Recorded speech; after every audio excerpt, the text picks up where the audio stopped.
தமிழ்நாட்டில் மக்களவை தேர்தல் நெருங்கும் நிலையில் அரசியல் கட்சி தலைவர்கள் தீவிர பரப்புரையில் ஈடுபட்டு வருகின்றனர். கன்னியாகுமரி மாவட்டம் நாகர்கோவிலில் காங்கிரஸ் கட்சி வேட்பாளர் விஜய் வசந்தை ஆதரித்து திமுக எம்பி கனிமொழி வாக்கு சேகரித்தார். அப்போது பேசியவர், சீன ஊடுருவலை தடுக்க முடியாத மோடிக்கு தமிழ்நாட்டு மீனவர்கள் மீது திடீர் பாசம் வந்திருப்பதாக விமர்சித்தார். தேர்தல் பத்திரத்தில் இருக்கக்கூடிய ஊழல் எல்லாம் பேச ஆரம்பிச்சுட்டாங்க, மக்கள் புரிந்து கொள்ள ஆரம்பிச்சுட்டாங்க. சட்டப்பூர்வமா எப்படி ஊழல் செய்யறதுன்னு உலகத்துக்கே சொல்லி கொடுக்குற அளவுக்கு மாஸ்டர் தான் இருக்காங்க பிஜேபி.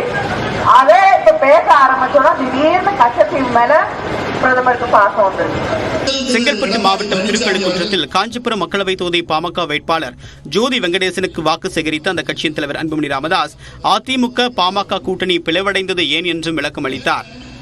எடப்பாடி பழனிசாமி நீங்க உண்மையிலே மனதார நீங்கள் எங்களுக்கு 10% நீங்க இடஒதுக்கீடு கொடுத்திருந்தீங்கன்னா நாங்க உங்க கூட காலம் முழுவதும் நாங்க, ஆனா அப்படி நடக்கல. நாலாவது, பாட்டாளி கட்சி ஒவ்வொரு முறையும் அதிமுகவுக்கு உயிர் கொடுத்து கொண்டு வருகிறது பாட்டாளி கட்சி. புதுக்கோட்டை சின்னப்பா பூங்காவில் திருச்சி மக்களவை தொகுதி அதிமுக வேட்பாளர் கருப்பையாவை ஆதரித்து பிரேமலதா விஜயகாந்த் பரப்புரை மேற்கொண்டார். அப்போது பேசியவர், பிரதமர் நரேந்திர மோடி பெரும்பான்மையுடன் வெற்றி பெறுவாரா என்பது கேள்விக்குறிதான் என்றார்.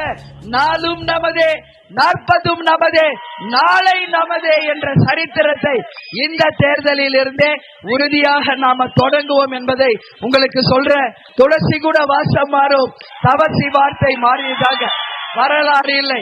பழனி அடுத்த புது ஆயக்குடியில் நாம் தமிழர் கட்சியின் திண்டுக்கல் வேட்பாளர் கையிலை ராஜனை ஆதரித்து அந்த கட்சியின் ஒருங்கிணைப்பாளர் சீமான் வாக்கு சேகரித்தார். முன்னதாக மதுரையில் பரப்புரை மேற்கொண்டவர் பாஜகவில் அண்ணாமலையை ஸ்லீப்பர் செல்லாக வைத்திருப்பதாக புது ரூட்டில் வாக்கு சேகரித்தார்.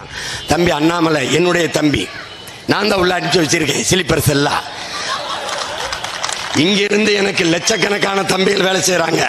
உள்ள இருந்து ஒரே ஒரு தம்பி எனக்காக வேலை செஞ்சு என்னை ஒவ்வொரு முறையும் உலக புகழ் பெற வைத்துக் கொண்டிருக்கிறான். மேகதாது அணைக்கு ஒரு ஆட்சியை போட்டு எடுத்தர சொல்லுங்க. ஈழ படுகொலைக்கு ஒரு ஆட்சியை போட்டு எடுக்க சொல்லுங்க. அப்படி ஐயா குஜராத் கலவரத்தில் ஒரு ஆட்சியை, மணிப்பூர் கலவரத்துக்கு ஒரு ஆட்சியை போட்டு எடுத்தர சொல்லுங்க. திருநெல்வேலி மக்களவை தொகுதி பாஜக வேட்பாளர் நைனா நாகேந்திரனை ஆதரித்து அமமுக பொதுச் செயலாளர் டிடிவி தினகரன் பரப்புரை செய்தார். தொண்டர்கள் மத்தியில் உரையாற்றியவர், மோடி 3வது முறையாக பிரதமராவது உள்ளங்கை நெல்லிக்கனி போல தெரிவதாக கூறினார்.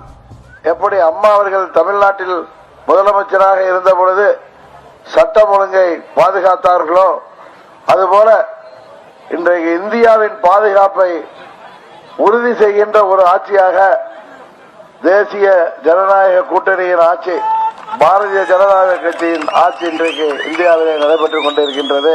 தருமபுரி அருகே நடுஅள்ளி, செம்மாண்டகுப்பம், புழுதிக்கரை, கொல்லப்பட்டி உள்ளிட்ட கிராமங்களில் பரப்புரை மேற்கொண்ட பாமக வேட்பாளர் சௌமியா அன்புமணி முள்ளங்கி அறுவடையில் ஈடுபட்ட பெண்களிடம் ஆதரவு திரட்டினார். 108 ஆம்புலன்ஸும் தந்த சின்னம்மா, அவசரத்துக்கு ஒரு சின்ன மாம்பழம் கடலூரில் பரப்புரை மேற்கொண்ட காங்கிரஸ் கட்சியின் வேட்பாளர் விஷ்ணு பிரசாத் அன்புமணி ராமதாஸை கடுமையாக சாடினார். அதிமுகவின் தயவோடு அந்த கூட்டணியிலே இருக்கும்பொழுது ஒருவர் ராஜ்யசபா உறுப்பினராக வருகிறார். ஆனால் காலத்தின் கட்டாயம் அவர் கூட்டணி மாறுகிறார். கூட்டணி மாறும்போது அது பதவி சுகத்தை தூக்கி எறிய வேண்டாம். ராமநாதபுரத்தில் பரப்புரை மேற்கொண்ட சுயேட்சை வேட்பாளரான முன்னாள் முதலமைச்சர் ஓ பன்னீர்செல்வம் தான் வெற்றி பெற்றால் கச்சத்தீவை மீட்க நடவடிக்கை எடுப்பேன் என்றும் வாக்குறுதி அளித்தார்.